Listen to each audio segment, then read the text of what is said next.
The reason it was put here rather than anywhere else in England was that on all major health indicators, Nottingham was the bottom of the pile.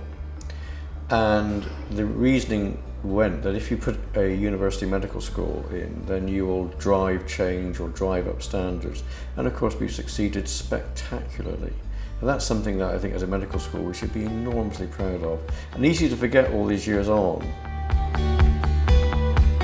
When I arrived the first day, of course, first day at university is a very strange day for everybody because you're suddenly thrown out of your comfort zone into this new mix of people. The enthusiasm of the staff was palpable. Everyone knew Nottingham's good, so it's a Russell Group, it's one of the top medical schools, so it's up there.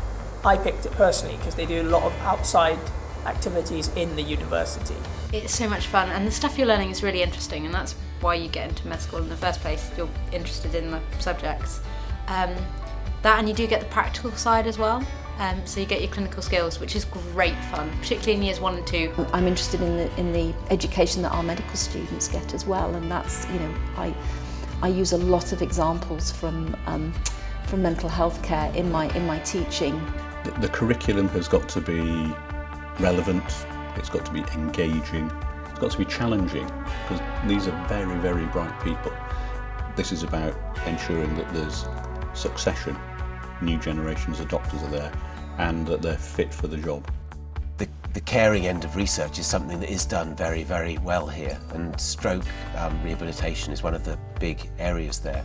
And there are other areas like that you might regard as a little bit niche in the United Kingdom, but which we do better than anyone else in the UK. Other sort of areas where we perhaps lead the UK include things like, gastroenterology and hepatology research. We've got the only biomedical research unit looking at gastroenterology in the UK. Hearing research, we've got a big biomedical research unit in hearing, again the only one in the UK. And being able to harness all that creativity, ingenuity for a purpose to helping patients. We work together with a physicist to developing a diagnostic test to diagnose Parkinson's disease with a simple 3-minute MRI scan. It took 10 years. We tried all avenues, have built the right teams, and now have achieved that. I don't want this to be navel-gazing research that's all very interesting but doesn't help.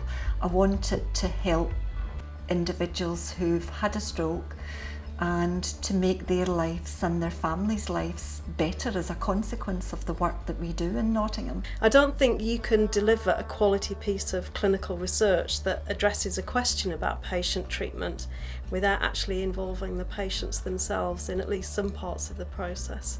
So that is very much sort of underpinning all of the work that we do here at the Biomedical Research Unit.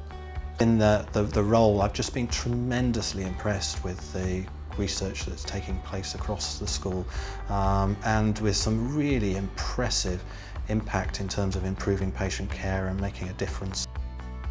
Partnerships are vital, and the partnership with the NHS, our healthcare providers, is the key thing. I mean, of course, patients are at the centre of everything we do because, we're educating doctors to deal with patients. We're educating sort of specialist courses to do things with patients. All our research is patient-based, and many of us practice in the hospital. So patients are really central. So all of the healthcare providers that deal with patients are our key partners. Outside that sort of NHS group of partners, we have partnerships with patient groups, we have partnerships with charities, we have partnerships with the government, Medical Research Council, those sort of people. What we do is a partnership. That's the only way nowadays that you can do really top quality education and research is through that sort of partnership. People are receptive to what we say. There's not been a closed approach at all. And I think it's also true to say that pretty well every suggestion that we've made in terms of amending research proposals or whatever have been accepted by the academics in stroke research without change. And you can't ask for anything better than that. I hope that we can make a real difference to patients in the future. And I think with our partners, we can do that.